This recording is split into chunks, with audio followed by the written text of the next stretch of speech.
Hi guys, তোমরা সকলে কেমন আছো? আশা করছি তোমরা সবাই খুব ভালো আছো। আমি কিন্তু আবার একটা নতুন পিকনিকের ভিডিও নিয়ে এসে গেছি। আর এটা কিন্তু এবছর পিকনিকের ভিডিও নেই, এটা হচ্ছে 2024-এ 31শে ডিসেম্বরে পিকনিকের ভিডিও। যেহেতু ভিডিও করেছি, যতই দেরি হোক না কেন আমাকে কিন্তু ভিডিওই দিতে হবে, সেই জন্য কিন্তু আমি ভিডিও নিয়ে চলে এসেছি। এটা হচ্ছে কিংসু কাকা, যাদের বাড়িতে সেদিন আমরা ফিস্টটা করেছিলাম। তো চলো এবার তোমাদের সাথে আমার বাকি সবাইকে আলাপ করাই। এটা হচ্ছে ছদিদা, এখানে কিন্তু ছদিদা আলু কুটতে বসে গেছে। আর আমার বন্ধুদের সাথে তোমাদের একটুখানি পরে আলাপ করাচ্ছি। আমার বন্ধুরা তখন জোর কদমে যে যার কাজে লেগে পড়েছিল, কেউ আলু কাটছিল, কেউ কপি কাটছিল। আমিও কিন্তু তখন অনেক কাজ করেছি, কিন্তু দুঃখের বিষয় কেউ আমার কাজে ভিডিও করে না, আমি খালি সবার কাজে ভিডিও করে গেছি। আর এখানে কিন্তু কাকা রান্না বসিয়ে দিয়েছে। সেদিন মেনুতে কী কী ছিল বলে দিই। মেনুতে ছিল খিচুড়ি, বেগুন ভাজা, চাটনি, পাঁপড়, 3-4 রকমের মিষ্টি, অনেক কিছুই ছিল মিষ্টির মধ্যে। আর সেদিন চিকেন করা হয়নি, কারণ আমাদের হঠাৎ করে দুপুরবেলায় ঠিক করা হলো আমরা সেদিন ফিস্ট করব। সেই জন্য তাড়াহুড়োতে বেশি কেউ আসেনি, এই কজনই আমরা করেছিলাম ফিস্ট। মোটামুটি ফিস্টে আমরা 10-12 জন ছিলাম।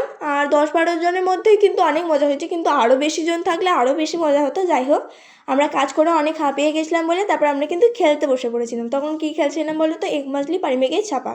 আমরা 4 জনেই খেলছিলাম, আরও সবাই ছিল কিন্তু কেউ খেলেনি এই খেলাটা। সবাই মিউজিক্যাল বল খেলেছে, আরও সব হচ্ছিলো খেলা, সেইগুলো খেলেছে। ফার্স্টেই আমাদের অন্য আউট হয়ে গেছে, ফার্স্ট ক্যান্ডিডেট। তারপরে কিন্তু সেকেন্ডে আমি আউট হয়ে গেছিলাম। যাই হোক, আমার আউট হওয়াটা তোমাদের দেখতে হবে না। এবার তোমার সাথে একটা মজার কাণ্ড শেয়ার করব। কী কাণ্ড চলো দেখাই। এটা হচ্ছে রিমিকে একটা কাজ বলা হয়েছিল যে এই জলটা নিয়ে ওইদিকে ফেলে আয়। ও জল ফেলতে গিয়ে সুখ সম্বন্ধেই হেসে আলা, মানে আমরা কাজ করার থেকে বেশি হেসেই আলা হয়ে যায়। ওর হাসি দেখে আমাদের নাচ শুরু হয়ে গেছে। যাই হোক, পিকনিক মানে যেহেতু নাচ, শুধু খেললে হবে না, নাচতেও হবে। তো তোমরা কারা কারা 31শে ডিসেম্বর, 1 জানুয়ারি বা জানুয়ারিতে বা ডিসেম্বরে কে কে ফিস্ট করেছো অবশ্যই আমাকে কমেন্টে জানাও। আর বাইরে গিয়ে করেছো না নিজেদের বাড়িতে করেছো সেটাও অবশ্যই জানাবে। আর এই ভিডিওটা হয়তো আমাকে একটুখানি দেখা যাচ্ছে না, আমি দেখো ওই যে পেছন দিকে, আমি পেছন দিকে জিগসাকে নিয়ে নাচছিলাম। আর আমি এত নেচেছি, আমি বসে বসে ওই জন্য নাচতে শুরু করে দিয়েছি, কিন্তু নাচ থামালে হবে না। আর এইটা যে দেখছো ড্রোনের মতো, একদমই ফেমন একটা ড্রোন। এটা হচ্ছে রূপাঞ্জনের খেলা। কে রূপাঞ্জন সেটাও তোমার সাথে বলবো। তো চলো ফার্স্টে এই খেলাটা নিয়ে আমরা খেলে নিই। এই যে ইয়েলো কালার শাড়িটা পরে সামনে একটা বাচ্চা আছে, ওটা হচ্ছে রূপাঞ্জন, মানে হচ্ছে আমার কাকার ছেলে, আমার ভাই। আর এখানে আমরা তখন মিউজিক্যাল বল খেলতে শুরু করে দিয়েছি। আমরা অনেক কিছুই খেলেছি, কিন্তু কিছু কিছু ভিডিও আমার কাছ থেকে ডিলিট হয়ে গেছে বলে তোমার সাথে আমি সব ভিডিও শেয়ার করতে পারলাম না।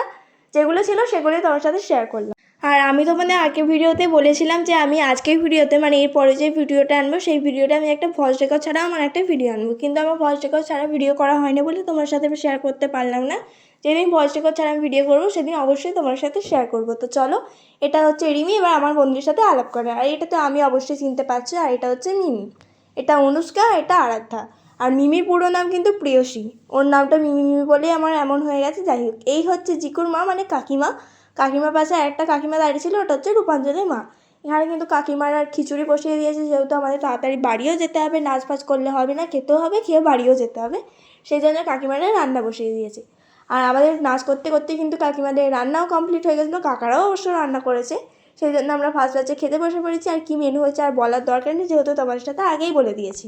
আজকের মতো এইটুকু পিকনিকের ব্লগটা ছিল। অবশ্যই বলে যে কেমন লাগলো। আর যারা আগে ভিডিওটা দেখোনি আমার চ্যানেলে আছে, অবশ্যই দেখে এসো। Bye bye.